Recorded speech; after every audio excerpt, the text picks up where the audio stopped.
진정을 선포하소서.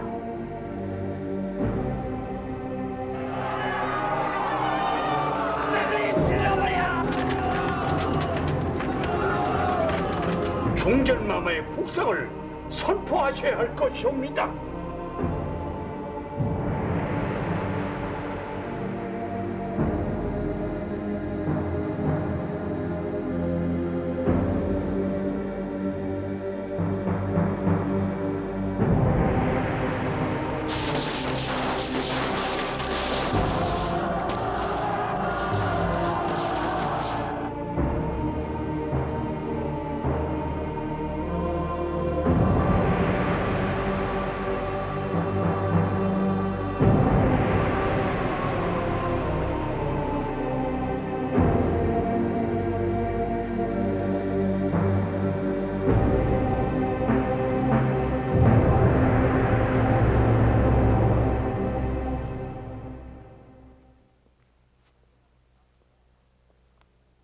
안녕하십니까, 고원정입니다.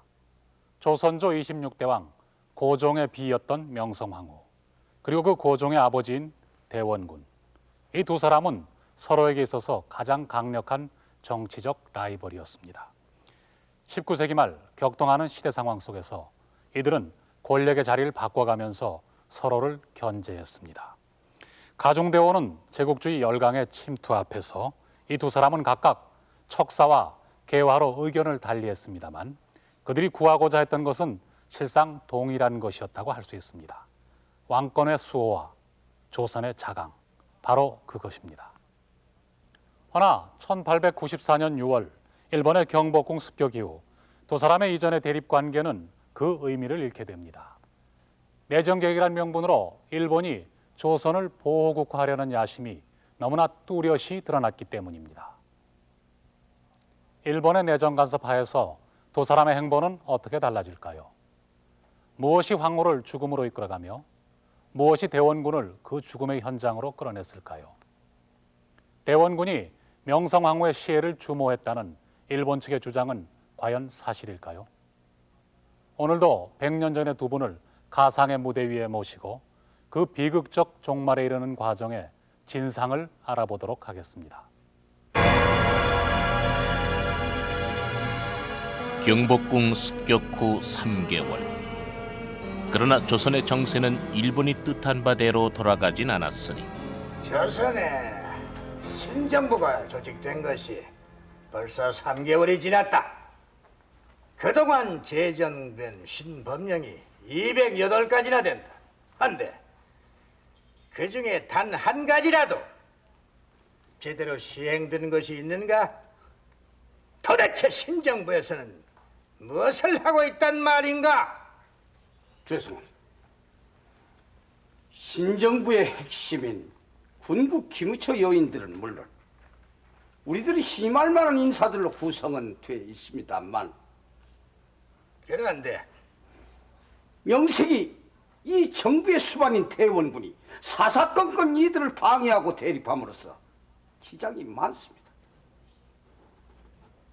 대원군? 현재 조선 정가에서는 대원군이 동학당과 내통하여 현 정권을 뒤엎으려는 설이 파다한 형편입니다.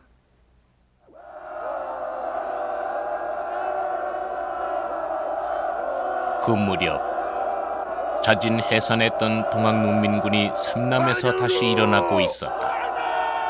일본의 왕궁 침범에 분노한 백성들이 일본 타도의 깃발을 쳐들고 모여들었다. 대원군은 밀사를 보내 이들의 재봉기를 촉구해온 것이었다. 해서 대원군과 신임공사 이노우에와의 만남은 처음부터 험악한 것이 될 수밖에 없었다.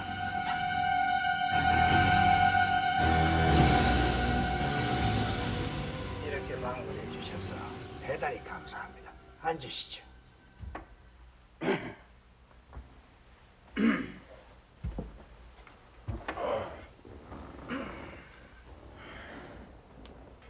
공사께서 새로 부임을 하셨으니 모쪼록 우리 조선과 선린을 유지하시기 바라고.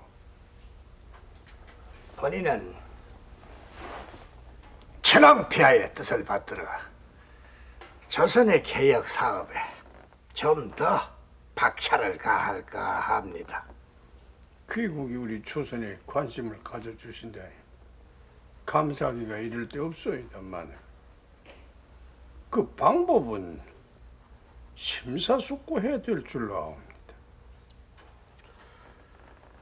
하파께서는 개혁에 반대를 하신다는 말씀이십니까?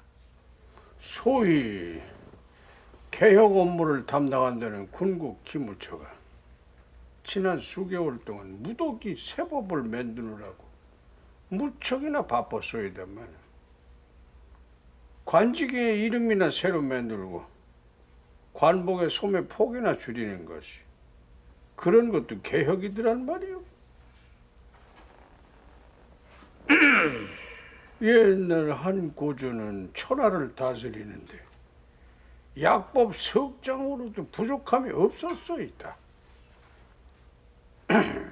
묻건대 2000년 전 한고조 시절에도 외국과의 수호 통상이 있었소? 인민의 권리, 의무라는 것이 있었소? 오늘날에 와서 인사가 이렇듯 복잡할진데 천의 법과 만의 규율로도 오히려 부족할 지경이오. 무슨 소리? 옛날이나 오늘이나 나라를 다스리는 근본은 변하지 않는 법이오.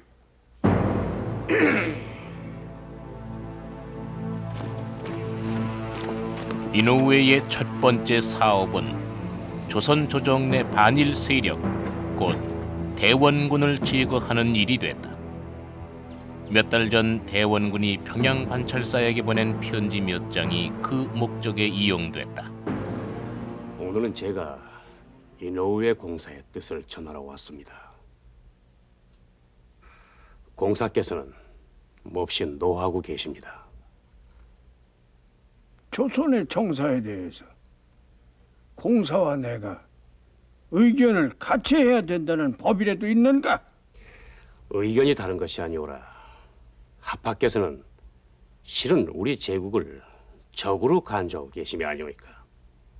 공사께서는 그렇게 묻고 계십니다. 무슨 소리야?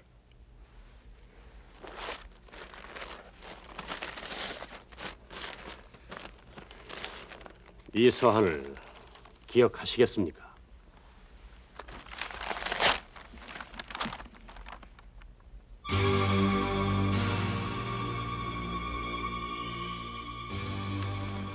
대원군의 편지. 그것은 일본군이 조선 땅에서 청군을 몰아낼 당시 평양 전투의 전리품 가운데서 찾아낸 것이었다. 청군이 속히 밀고 내려와 일본으로부터 조선을 구해주기를 바란다는 내용. 그것이 문제였다.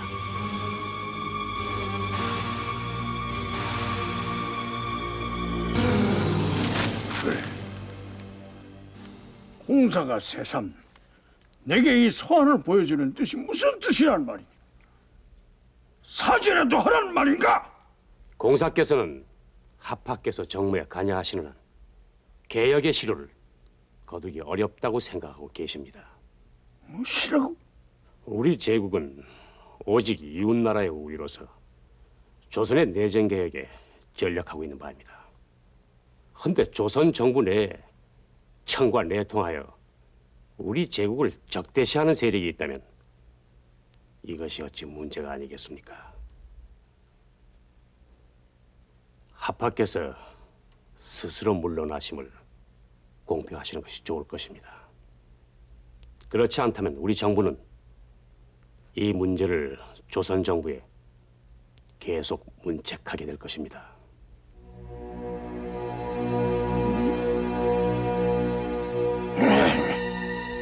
구실을 준 이상 방법은 없었다.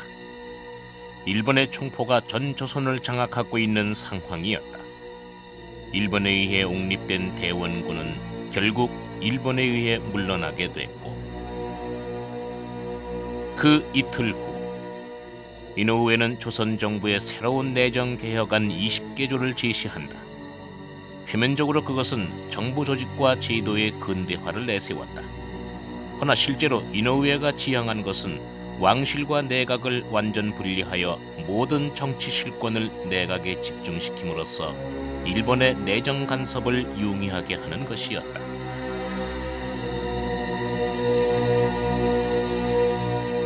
대원군이 일본에게 이용당했다는 사실을 깨달았을 무렵, 그 시점에서 대원군과 명성황후의 관계는 어떤 것이었을까요?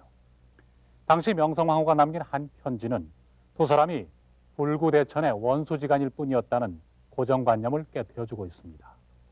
음력 9월 13일 경복궁 기습 이후 유배령을 받고 도피 중이던 민씨 척신 중의 한 사람 민응식에게 보낸 친필 편지가 바로 그것입니다. 대원군께 내가 청하기를 내 병이 중하여 큰일이니 한 번 만나보면 여한이 없겠다. 눈의 은덕배 풀기를 바라. 지난밤에 기양을 풀어 마침내 내가 고향에 돌아가게 되었구나. 대원군께 반드시 편지하되 근본 재생케 된 은혜는 오로지 대감의 덕이니 결처 보훈하는 자세로 공감되게 하라. 섭정의 자리에 있던 대원군은 명성황후의 소청을 들어주고 있고 명성황후 또한 그에 대한 감사 인사를 잊지 않고 있는 것입니다. 두 사람이 정치적 대립관계에 있었던 것은 틀림없으나 상황이 달라질 때에는 이렇게 유연한 자세를 취할 수도 있었던 것입니다. 여기서 달라진 상황이란 무엇일까요? 당시 조선 정가의 압제자로 등장한 일본의 존재, 바로 그것일 것입니다. 일본에 대한 반감이야말로 이런 관계를 가능하게 했던 열쇠로 생각됩니다. 그렇다면 일본에게 있어서 명성황후는 또 어떤 존재였을까요?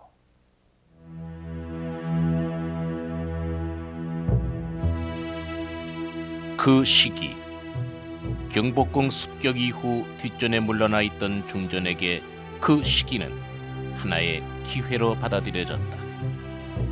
일본이 대원군을 제거한 것을 국왕의 권리를 복권하는 것으로 해석했던 것이다.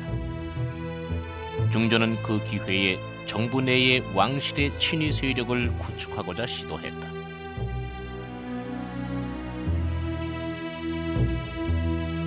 (11월 27일) 중전은 고종을 움직여 탁지, 법무, 공무, 농상 등 네 아문의 협판을 민씨 일파의 사람들로 경질해 버렸으나 허나 그것은 오판이었다.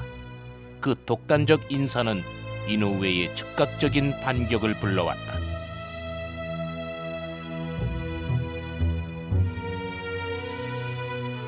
이노우에는 강경한 태도로 조선 정부를 실책했다. 국왕의 고문격인 자신을 무시했다는 것이었다. 그 과장된 분노 뒤에는 이를 계기로 중전의 정치 관여를 철저히 배제하려는 계산이 숨어 있었으니 무력한 조정은 오직 전전긍긍할 수밖에 없었다.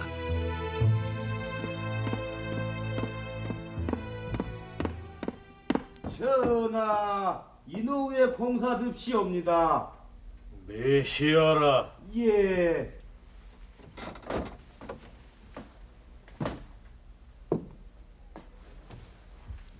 전하께서 굳이 본 공사를 찾으신다기에 입골하였습니다만 와주시어서 고맙소. 앉으시오.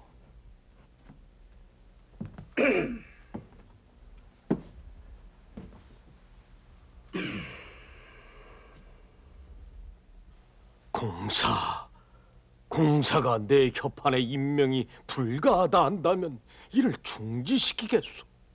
아니, 본 공사가 취임한 이래 이 나라 내정에 불쾌한 점이 한두 가지가 아닙니다. 겉으로는 늘 내정 개혁을 단행한다 하면서 안으로는 이렇듯 개혁을 방해하여 중도에서 저지시키는 힘이 따로 있지 않습니까?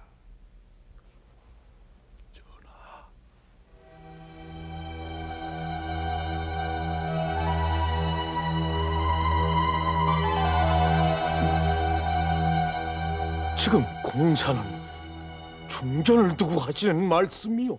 이번 일을 본즉 내정 개혁은 애당초 가망이 없을 듯하오니 본공사가 제출한 개혁안을 하루속히 돌려주시기 바랍니다. 공사 짐이 약조하오. 그러므로는 중전이 정사에 관여하는 일은 결코 없을 것이요. 이 나라가 누구의 나라건데 주상께서 당신의 신하 하나 마음대로 임명을 하지 못한단 말이더냐? 마마, 부디 고정하시옵소서. 옥체를 상할까 두렵사옵니다. 답답하고 답답다. 속에서 화기가 축천을 하는구나. 냉수 좀 다오. 본공사는 물러감과 동시에 귀국 정부와 협력하여 출동시킨 동학당 초토군도 모두 철수를 시키겠소. 단 우리 일본인이 한 사람이라도 동학당에게 다치면은 우리 정부는 귀국 정부가 있는 한 단판을 전개할 것이오.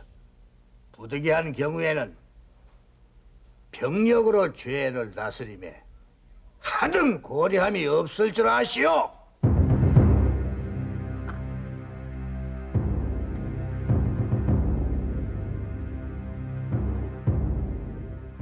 이노우에의 태도는 조선 정부 5 대신의 서약을 받고서야 누그러진다.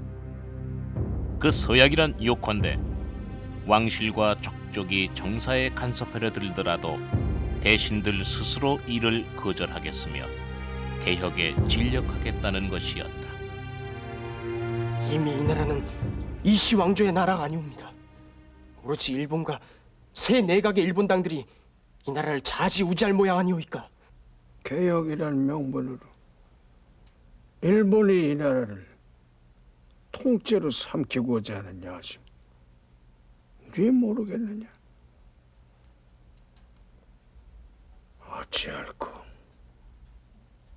날개는 꺾이고 화살은 부러졌으니 국왕도 유명무실, 그 기승한 중전조차 정사에 관여하지 못하게 되었사오니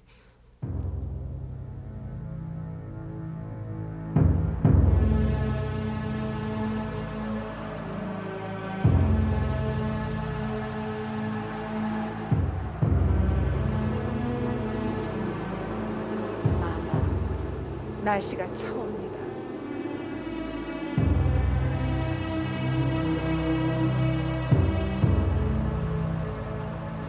어서 처소에 두소서.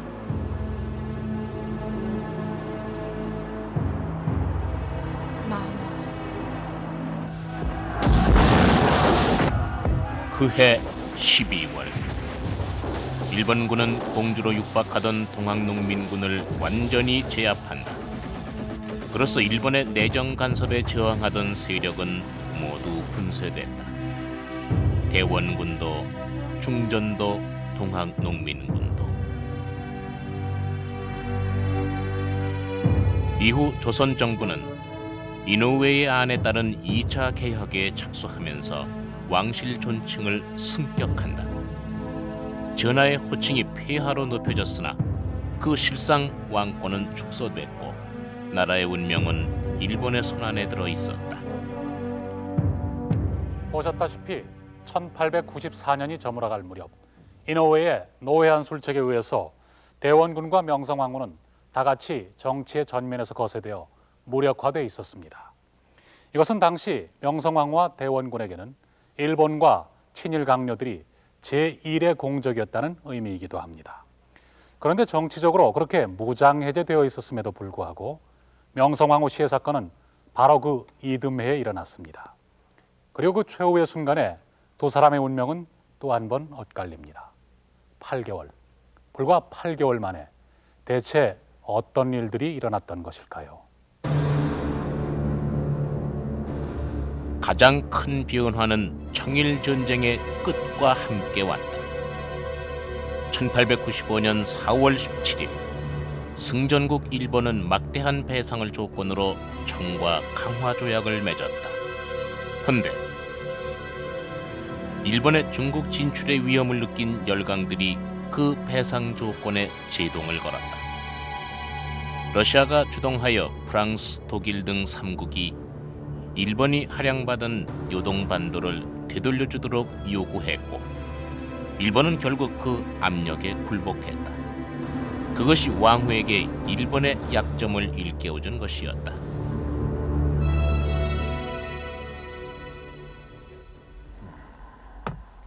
폐하, 이 잔은 축하주이기도 하옵고 결의주이기도 하옵니다.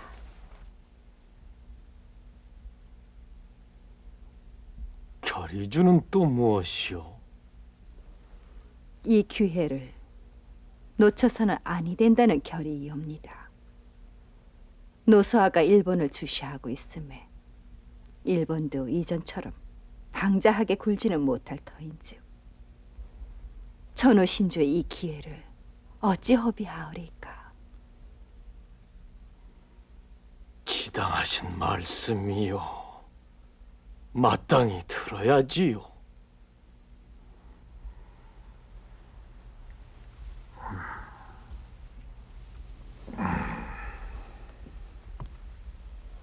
폐하, 무엇보다도 국왕의 권리를 회복하는 것이 시급한가 하옵니다. 그리하자면 지금 정권을 행사하고 있는 내각의 힘을 약화시켜야 될 것이옵니다. 현 내각은 일본 공사의 입김으로 짜여진 것이니 당연한 일이지요. 허나 내각을 재편하려고 해도 무슨 구실이 있어야 할 것이 아니오. 내각의 일본파들 사이에도 구판이 심판이 알력이 있습니다. 그를 이용하면 되지 않겠사옵니까?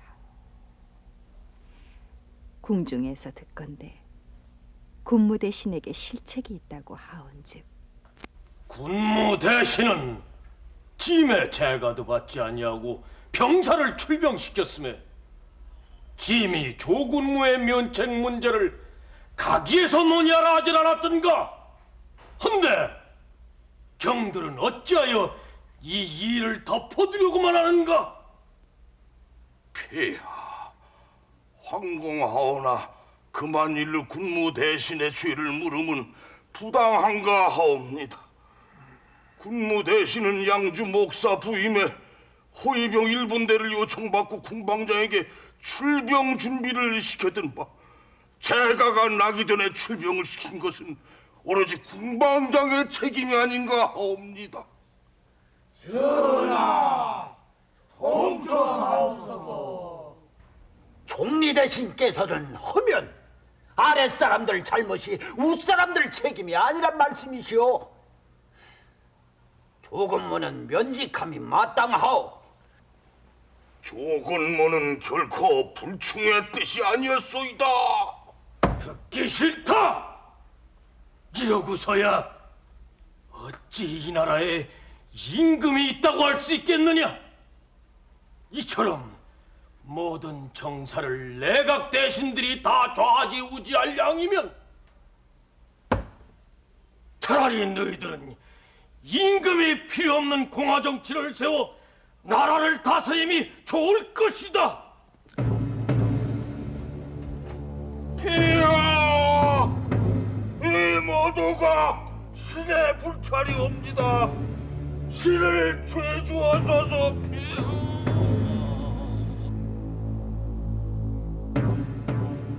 왕의 진로를 샀으니 총리 대신 김홍집은 사직서를 제출하지 않을 수 없었다. 왕후의 책략대로 그것을 기화로 하여 친일 내각은 해체되고 의도적으로 약체 내각이 구성된다. 동시에 왕후가 추진한 것이 이른바 칠러 정책, 러시아를 후견으로 삼으려는 정책이었다. 강국 러시아와 연대하여 일본의 간섭을 견제하고자 한 것이었다. 힘을 얻은 고정은 마침내 경복궁 습격 이후 모든 칙령을 무효로 돌리고 스스로 진정할 것을 선포하기에 이른다. 그것은 일본의 내정 간섭에 대한 정면 거부였다.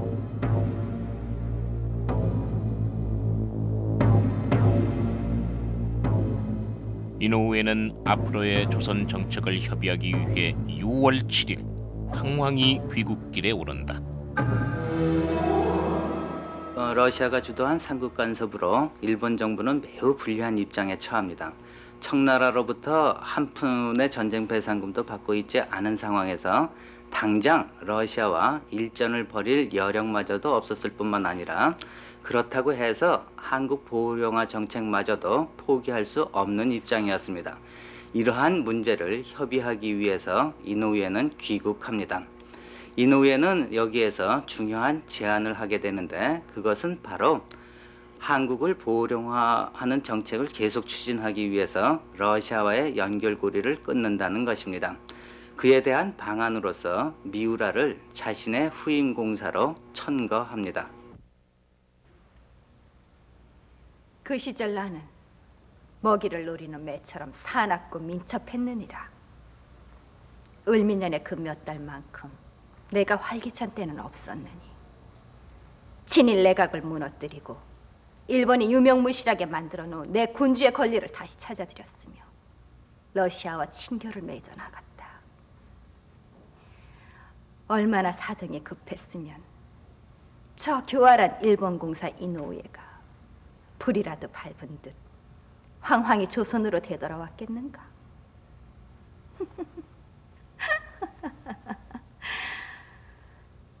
그 이노우에가 꼬리를 내린 꼴이라니.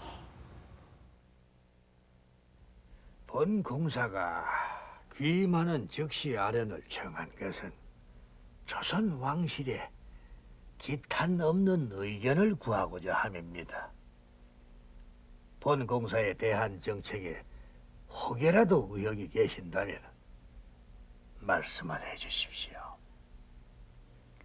공사도 아다시피 우리 조선은 일찍부터 일본에게 문호를 열어 양국의 화친을 위해서 노력해왔어.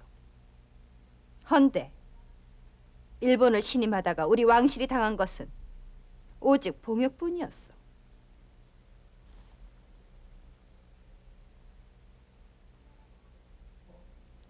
지난해 경복궁 침입 시는 대원군을 내세워 군주를 허수아비로 만들었어.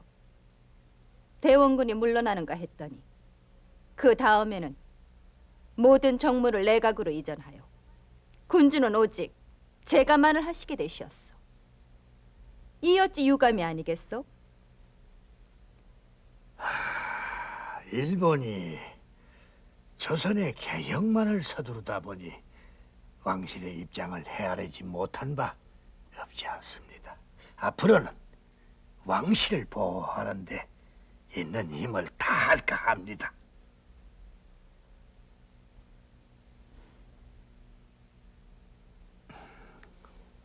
모쪼록 성의를 헤아려 주시기 바랍니다. 우리 일본 정부에서는 조선 정부의 재정이 곤란함을 우려해서 임시의회의 의결을 거치는 대로 300만 행의 기증금을 전달을 할까 합니다만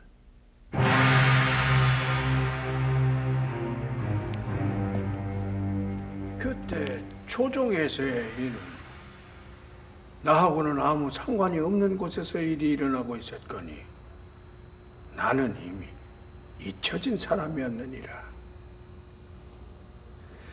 당시 친일 내각은 나 한 사람 물러난 것으로 만족지 아니하고 을미년 4월 통학과 연유해서 왕이 찬탈 음모를 꾸몄다는 이유로 기어코 재판을 열어 내 신복들을 다 죽이고 내 손자를 귀양까지 보냈느니라. 임금의 조카이며 나의 손자 춘용은 헤레비 대신 10년의 유형을 받아 그 쓸쓸한 교동섬으로 떠나고 말았다. 교동섬이 그 아이의 유배지였다면 운현궁은 나의 유배지였느니라.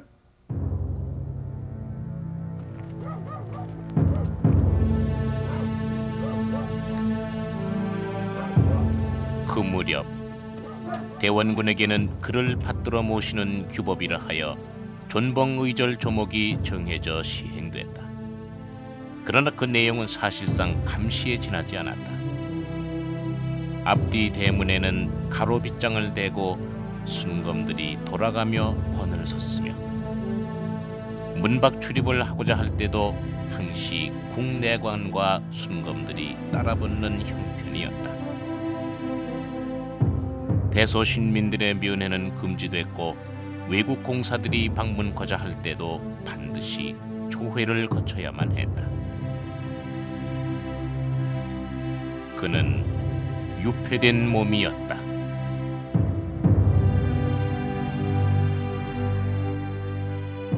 (1895년) 을미년 전반기의 상황은 이렇게 달라져 있었습니다.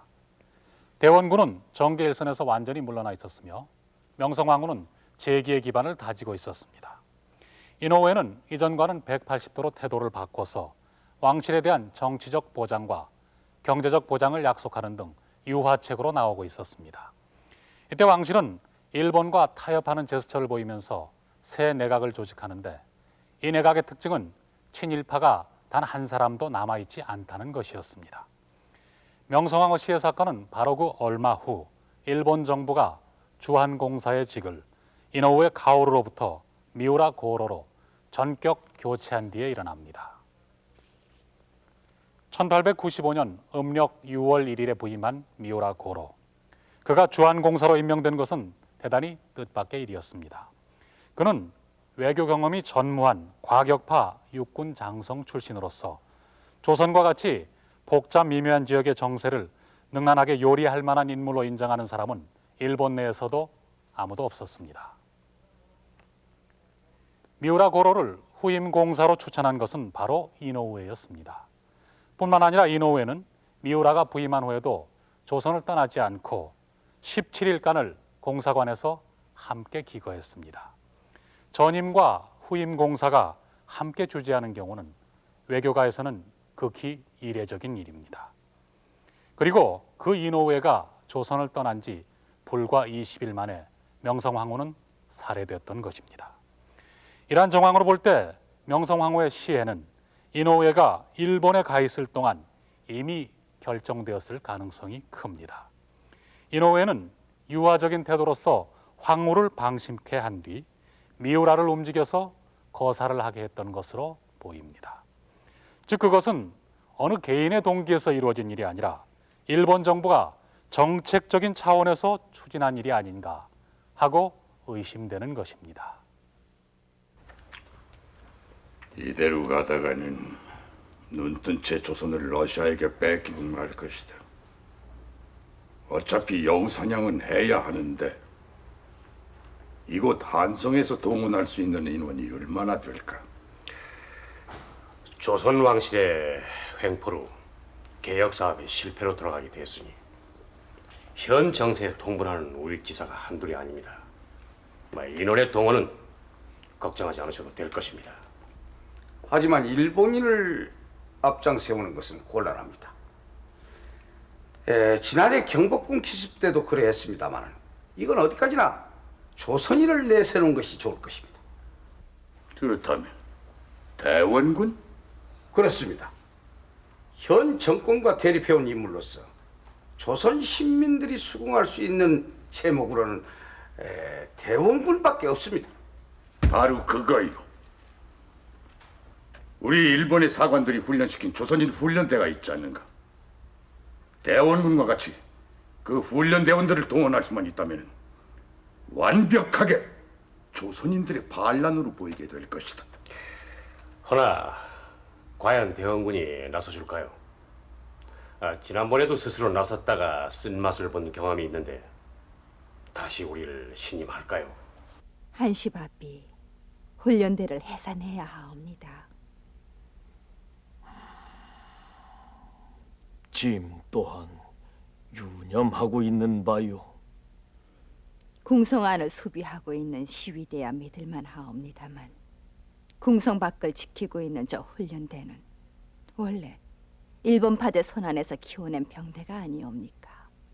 게다가 시위대보다는 월등한 병기를 갖춘 강병이옵니다. 그러니 불안하다는 것 잘 압니다. 때를 보아 훈련대를 해산하도록 합시다. 카카, 큰일 났습니다. 조선 정부에서 훈련대 해상령을 내렸다고 합니다. 방금 군부 대신에게서 통고가 왔습니다. 뭐라고? 훈련대가 해산되면 우리 거사의 그들을 이용할 수가 없게 됩니다. 그렇다면 우리의 계획을 수정해야 하는가? 카카, 수정이 아니라 계획을 앞당겨야 합니다. 거사 예정일은 사흘 뒤였으나 사태가 절박하므로 계획은 오늘 밤 안으로 결행한다.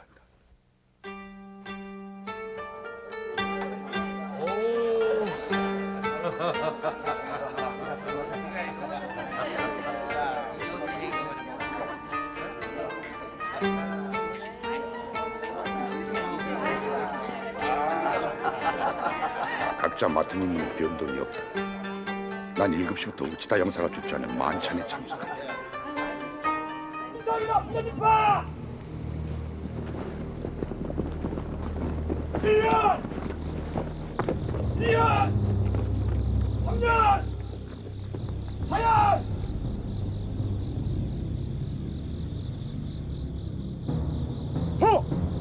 구스노스 중자와 마야하라 소자는 일본군 수비대와 조선인 훈련대를 동원한다. 일본군 1중대는 대원군 호위와 광화문 돌파를 맞는다. 2중대는 궁성의 동북방면 경계를 맞는다. 3중대는 공사관 방위와 궁성의 서쪽 방면 경계를 맞는다. 오기하라 경부는 공사관 직원들과 영사경찰을 지휘하되 전원 사복으로 위장한다.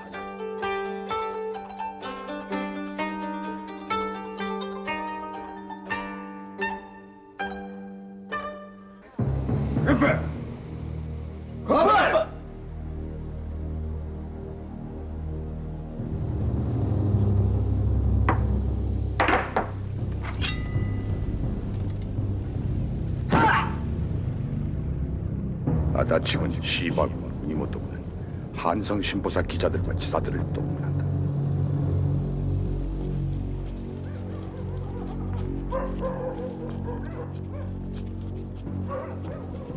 지사들의 일대는 대원군의 집으로 향하고 다른 일대는 궁성으로 직행한다.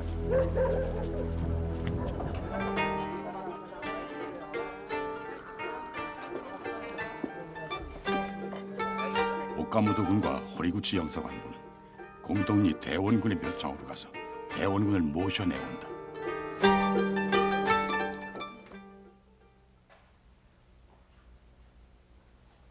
카카, 연애는 즐거우셨습니까? 근데 일은 잘 진행이 돼가는가? 오카모토는 12시경에 용산에 도착할 예정입니다. 호리구치, 오기하라 등과 합류해서 공덕리로 갈 것입니다. 날이 밝으면 곤란해. 입궐 예정 시각은 새벽 4시 반경입니다. 그들도 그 시각을 넘어서는 안 된다는 것을 잘 알고 있습니다.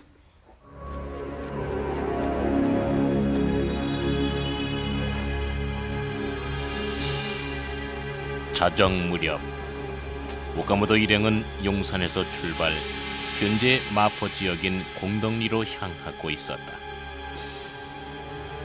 일본 측 기록에 따르면 그들은 사전에 대원군에게 거사를 알렸고 흔쾌한 동의를 얻었다고 한다.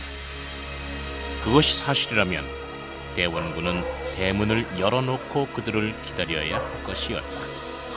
허나 누구야?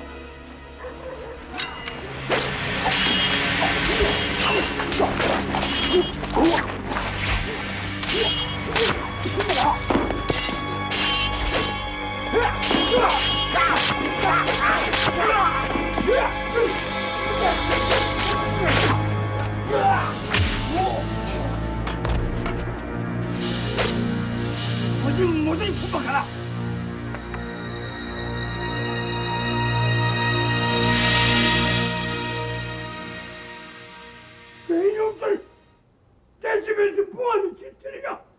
파파, 저희들과 함께 가주셔야겠습니다.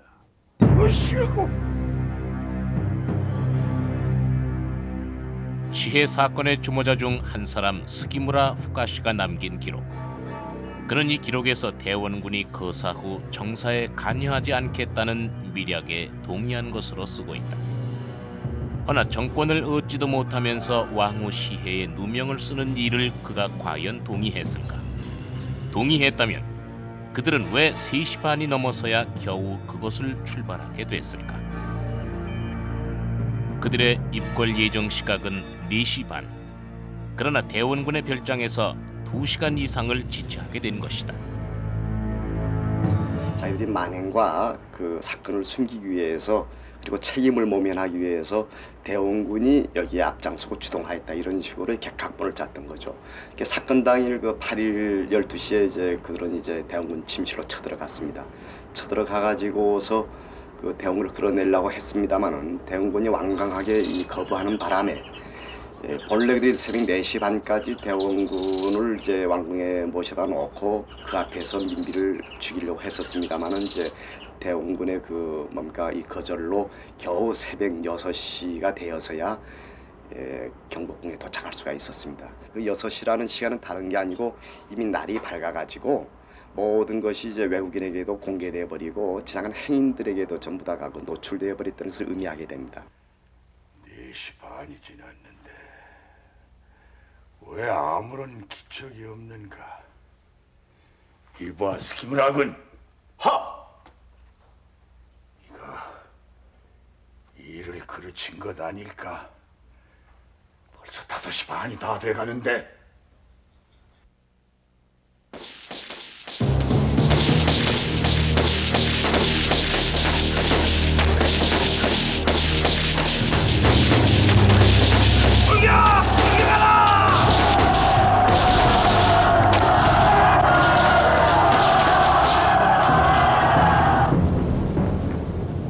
그것은 강요된 입궐이었다. 조선옷으로 변복한 일본인과 일본군의 총칼로 옹이된 입궐이었다.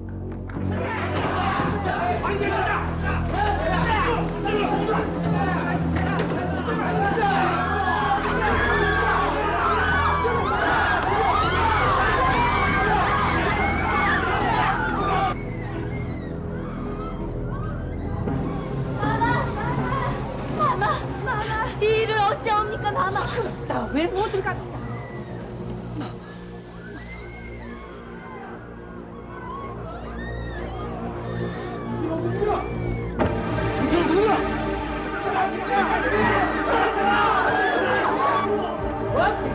왕비는 어디 있는데 모르고 내놔! 내지 못할까? 모르고 여기는 어전이요, 어전이란 말이요.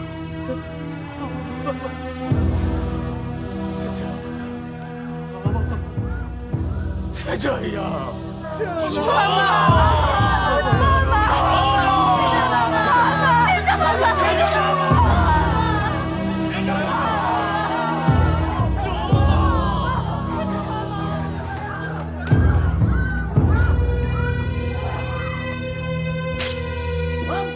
왕비는 어디? 모르고 내지 못할까? 왕비께는 여기 안 계시오. 그만해! 어머니 있는 곳을 들어! 여기다! 됐어! 이 중에 필경 여우가 숨어 있으렸다.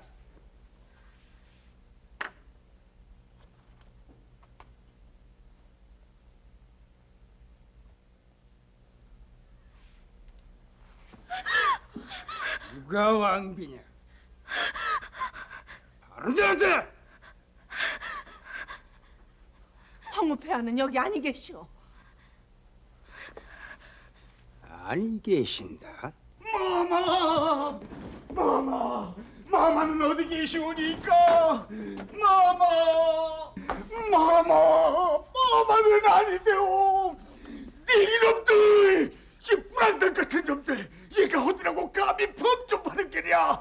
썩 물러가지 못할 것! 요시 알았대. 요가 여기 있다.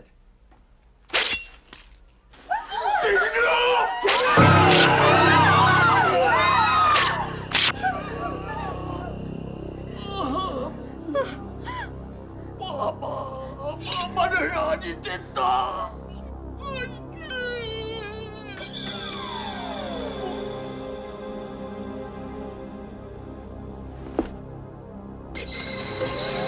아니 돼요. 이분은 마마가 아니에요. 잘못 알았어. 안 돼요.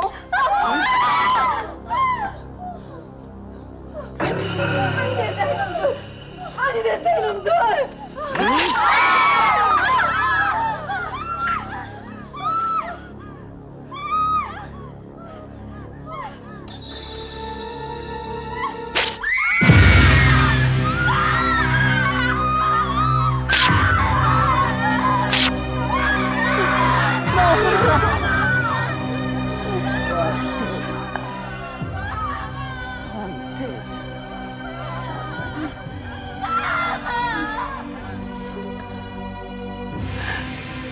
예, 그럴 것이 없는 마마.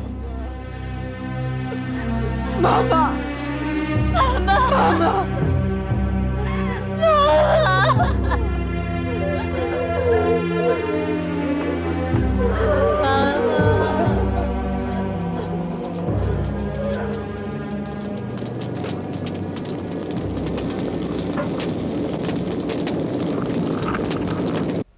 폐하, 폐하, 공음천하에 이런 법은 없사옵니다.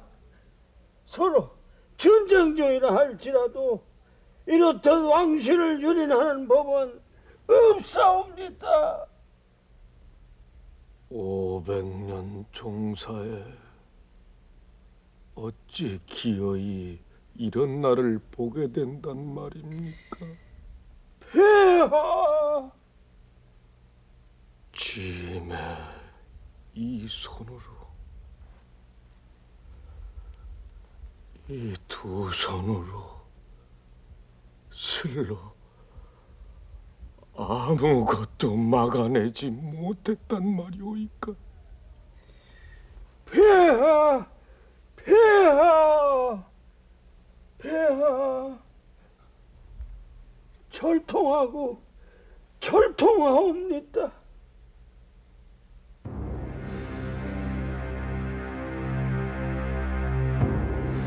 왕후의 시신은 오코루 옆 숲을 속에서 불태워졌다. 여우 사냥이란 암호로 통했던 왕후 시해는 그렇게 끝났다. 미우라는 그날 오후 3시 각국 외교관들의 모임에서 미리 계획한 대로 이 사건을 대원군과 훈련대의 소형으로 돌렸다. 그러나 입궐 시간이 늦은 탓에 일본인의 행장을 목격한 눈들이 많았다. 특히 진상을 파악하는 데는 미국, 러시아, 영국 등 외국 외교관들의 역할이 컸다. 알렌과 힐리어의 보고서에는 대원군이 당시 일본의 감시 속에 생명의 위협을 받고 있음을 밝혀내고 그가 이 사건과 무관함을 명백하게 단언한다.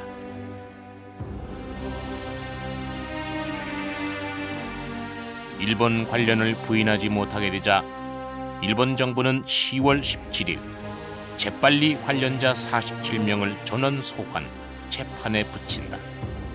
그러나 그들은 사태의 원인을 어디까지나 대원군과 왕후에게 돌리면서 전원을 증거 불충분으로 방면해버렸고 명치천왕은 시종 우메다를 미우라에게 보내 노고를 치하하게까지 했다.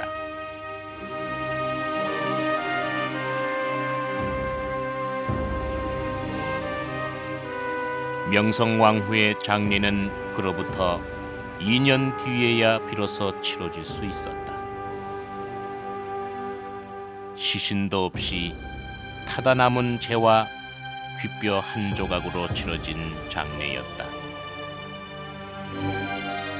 그리고 그 죽음은 보다 거족적인 반일운동을 낳는 모태가 된다. 명성황후는 그렇게 생을 마감했고 대원군은 미우라가 본국에 급거 소환되자 스스로 궁궐에서 물러나왔습니다. 그리고 그 3년 후 79세를 일기로 세상을 뜹니다. 파란만장했던 명성황후와 대원군의 일생은 저물어가는 조선 왕조의 운명과도 같이 그렇게 비극적으로 막을 내렸던 것입니다. 두 사람은 각자 나름대로 일본에게 대항했지만 한 사람은 살해됐고 또 다른 한 사람에게는 그 살해의 누명이 씌워졌습니다. 두 사람의 라이벌 관계는 일본에게 철저하게 이용됐던 것입니다. 그럼으로써 일본의 대륙 침략주의는 그 두 사람에게, 아니 어쩌면 조선의 피를 이어받은 우리 모두에게 끝없는 치욕만을 남겨놓았습니다. 일제 식민지 35년을 거쳐오는 동안 명성황후는 단지 사리 사욕만을 채운 악독한 여인상으로, 대원군은 오직 권력에만 눈이 어두운 추악한 노인상으로 새겨놓고 만 것입니다. 두 분께서는 이런 평가에 대해서 어떻게 생각하십니까? 내가 정사를 관여함에 실정이 있었음은 인정하오. 허나 열강들의 무력 위협 앞에 약소국의 운명이란 외세를 빌어 외세를 견제함으로써 그 균형 사이에서만 안전을 도모할 수 있었으니 나는 그렇게 위험한 줄타기를 했음이니라. 그럼에도 후세의 비방은 하늘을 찔러 나의 넋은 아직도 경복궁 처마 위를 흐느끼며 돌고 있음이니라. 나 역시 시대의 변화와 국제관계의 어두웠음을 인정한다. 나는 내 손으로 내 나라를 바로잡기 위해서 애썼느니라. 하나 그것은 터지는 방죽을 맨손으로 막으려 했음이니 그 시대의 경랑은 어느 한 사람의 꿋꿋한 의지로만 부지할 수 없는 것이니라. 그러니 어찌하겠는가. 결국은 망국됨을 보게 되며 우리의 죄로 남았으니 통탄하고 통탄할지다. 오늘날 한 국가의 운명은 흔히 그 내재적 역량과 외압과의 역학관계로 설명이 되곤 합니다. 19세기 말 조선은 동아시아에서 열강들에게 분할되지 않은 유일한 지역이었습니다. 그것은 그만큼 외압의 파고가 높을 수밖에 없었다는 뜻이기도 합니다. 우리가 가진 정치, 경제, 사회적 총 역량의 크기보다도 외압의 크기가 압도적으로 컸다는 뜻이기도 합니다. 그렇다면 그런 상황에서 망국의 책임을 한두 사람에게 정치인에게만 돌리는 것이 과연 옳은 일일까요? 명성황후와 대원군, 이 두 사람은 그 자신들의 약점에도 불구하고 그 어둡고 가파른 시대를 온몸으로 헤쳐나가려고 했던 사람들이었습니다. 당시 조선에 주재했던 외국인들의 눈에 비친 두 사람에 대한 평가를 다시 한번 되새겨보면서 이 시간을 마치도록 하겠습니다.